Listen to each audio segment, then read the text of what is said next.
This is my 2009 VW Crafter, which I am reluctantly putting up for sale. I bought this van 5 years ago. I lived in it for 3.5 years when I was working sort of in and around, all around the UK. In the last year, I've only been in the country probably 3 months, 4 months. And when I'm not in the country and I don't have my van just sits there, and she deserves to be loved, mate. So I'm gonna sell her.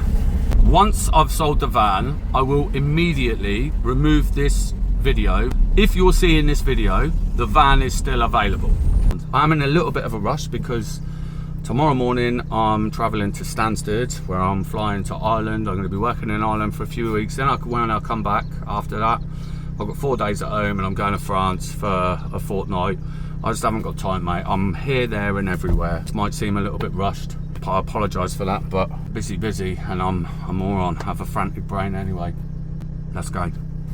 Now the van's 2009, so as expected, especially it being a VW, there are some cosmetic rust spots. You can't really tell on that other video that I just took. It's a nice clear day, but she's got a bit of wear and tear.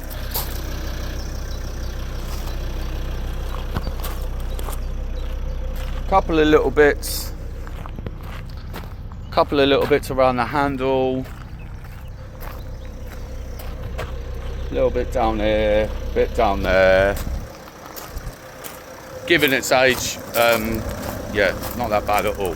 She has currently got 132,355 miles on the clock. The battery warning light is on there because after the last time I came home, which was a few months ago, I had it in the garage. It had a new prop on it. I had it in the garage and it had been left at the garage. I couldn't get anyone to go and pick it up, so it was at the garage for a couple of months. So the battery was dead, the leisure battery was dead. So I put a new battery on it and I put a new leisure battery on it, and it was fine. But then when I went away again, I was away again for a month and a half. Yeah, and so obviously the battery died again. In the 5 and a bit years that I've owned this van, I've also, as well as a prop, it's also had a new turbo, a new exhaust manifold, a steering rack and a steering column. The cam belt was done at about 93,000 miles. It's now got just over 132 on it. It's literally just gone through a 12-month MOT 3 days ago, I think. The interior lights don't work. They've never worked. They don't need to work. Right behind me here, behind the driver's seat, there's a fuse box with all my electrics. If you want to put a light in here, it'd be literally the case of sticking a fuse in there, running two 12-volt battery, two 12-volt leads up here. You could put it up here by the curtain, and yeah, that'd be that sorted, mate. So you've got central locking. Everything opens and shuts as it should. On the subject of everything opening and shutting as it should, our back door, which opens and closes lovely, didn't as of yesterday, because I'd left it, as I say, month and a half, couple of months. I'd left it for a little while and it had just gammied up a little bit. Not just that, but when I insulated the back doors, even though loads of people told me not to, I think some insulation must have got into the catch. So I had to cut a hole in my wardrobe space so that I could crawl through from the living area of the van into the back of the van, so I could mess around with the door, take the lining off. All I had to do was go through here, take some insulation out, grease it, WD-40 it. She works absolutely fine now. While we're at the back of the van, let's talk about why I've got this van set up at the back as she is. Ignore the hole. Oh, by the way, on the subject of the hole, like I say, I've only been back a little while. I was hoping to board that up, but then I was thinking, if I don't sell the van and I'm away for a month, when I come back after a month and the back door for whatever reason has done the same again, then I'll need that access. I would suggest whoever buys it, maybe put a hatch on there. It's set up like this because for a little while I was into mountain biking. If you've got a mountain bike, take the front wheel off. Front wheel goes up there, sits on there. push the mountain bike in there backwards, and the handles come up and they sit on there. You don't have to use it like that. You can use it however you want, mate, but that's why it is the way it is. We've got a light up there, light down here, they both work. Obviously there's hooks and storage, and you know, it looks a little bit tatty. This is like my storage area, my shed area. There's a fuel tank behind that. It's a 10-litre fuel tank. That's for my diesel heater. That's about it really for the back. Have a look at the cab. 2 seats. I took the actual seat bit, the double seat, off, but I kept the seat box on there. Under there is just storage. In there you've got a high-vis jacket, a breakdown triangle, a couple of bits that I needed for when I went to France. Underneath the passenger seat is the cable and the electronics that are plugged into the seat belt. Yeah, because when I converted it and I unplugged the middle seat, it set off the airbag warning light on the dash, which made it an MOT failure. So that's just a box that's plugged in under the seat. You need to know it's there, but apart from that, that's it, mate. Pretty normal cab, except for obviously without the middle seat, we've got a walkway that goes through the bulkhead into the living space of the van. So let's have a look at that.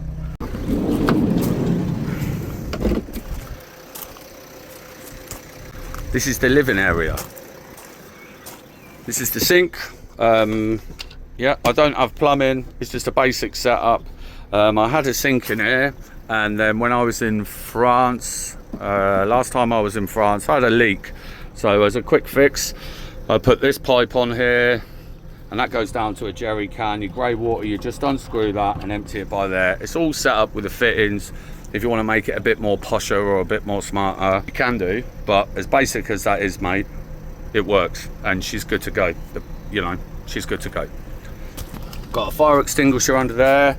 I've boiled the kettle probably half a dozen times since this was brand new, so that's pretty much full. We've got an oven with a 2-ring burner.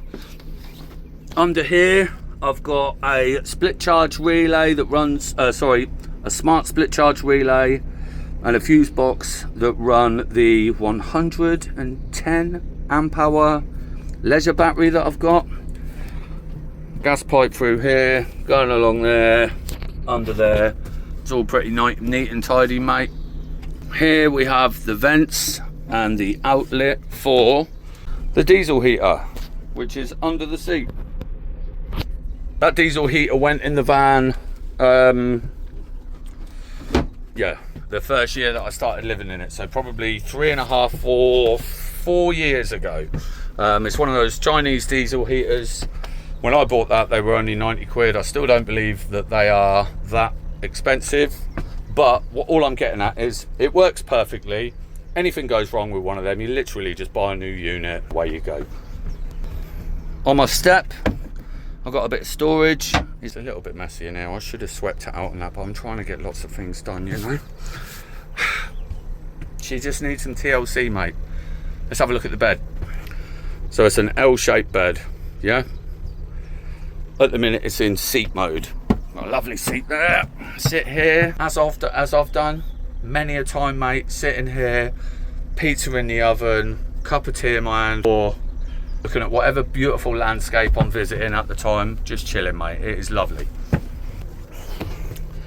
When you're done with the sitting mode and you're looking at sleeping, this door, so you just pull this out of the way, undo this. This then comes down, and you just pull the mattress this way, and I sleep on it. I used to sleep there, and then my dog, he had his dog's bed there, and that's where he went. I'll show you how that works now. So now the cushion that was over here is now propping the mattress up so you don't get any slide from there. Pillow there, little pillow there. There's plenty enough room for 2 small to medium sized adults to sleep in. If you want to convert it and do anything to it, if you've got a batten underneath the mattress there and a batten there, you could literally just have a bit of 22mm ply that went in there.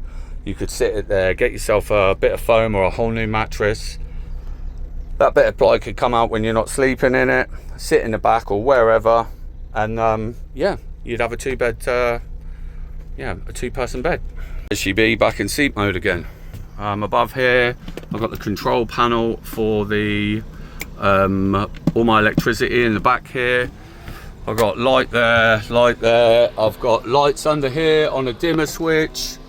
Excuse me. There's a smoke alarm. If you smoke or if you vape and you buy this van, the reason why the button is pushed so that the battery's not engaged, she's very sensitive and she goes off louder than, like, you know those personal attack alarms?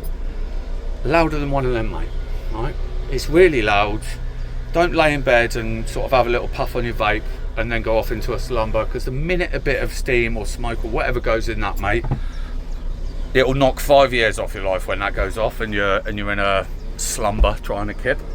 Remote control for the LED lights, which run all the way around under there. Yeah, battery in this might have gone though, because the sensor for that is just tucked in there, and there's loads of LED lights in there. That looks lovely when that's lit up. You've got a couple of sockets in there to charge your battery. Turn that off. Plenty enough in there. What I would normally keep in there is like my sleeping bag or some clothes or something like that. Fully working top light. Open. You can have it half open. Close that up. You can also window open but with a mozzie net pulled over. Or if you're a light sleeper, you can put the blackout curtain across it so that when you're a kip and you wake up in the morning, the sun isn't beaming through the window. But I always thought that was quite nice, having the sun come through. Right, I've shut the door, but I've got the lights on, so here we go. This is my ugly door. It's lined and it's insulated, and I never just got round to finishing it off because it was practical. I never finished it. I had lots of ideas. I was going to take this off and get an artist friend of mine to, you know, draw or paint something on there. And yeah, so, you know, you can still make it your own. There's plenty of space to do stuff with it. And the other ugly thing, which is only an ugly thing as of yesterday, this is my underbed storage. Got 3 shelves and what used to be my wardrobe but is now a hatch. Like I say, I was going to board it up straight away, but then I thought if I board it up and I don't sell the van, or I change my mind about selling the van, and then the back door or anything goes wrong in the back again, then it will be handy to have access from there to there. So whoever buys it, I'd consider putting a hatch on there. The only other reason why I didn't do it is, like I say, I'm flying tomorrow. Tomorrow I'm going to Ireland. I haven't got time, mate. I haven't got time. The dimmer switch is there. There's the dimmer for both of them lights there, and that one there, mate. Let's turn it off there, or you turn it off up here with all the other stuff. One of these is to charge that. There you go. That's the voltage readout for the leisure battery. This one is the lights. I turned the dimmer off, didn't I? There we go, the lights. And this one's spare. So if you want to take this out, take that out and put anything else in it, you can do. That's my van, mate. I'm going to be putting this van up for sale for £5,300. And we all know what that means. It means I want as close to 5 grand as I possibly can for it. We all know that. I hate the whole adding things on so that people can barter you down, but that is what it means, isn't it? I want 5 grand for it, mate. But I'm going to put it up for 5,300.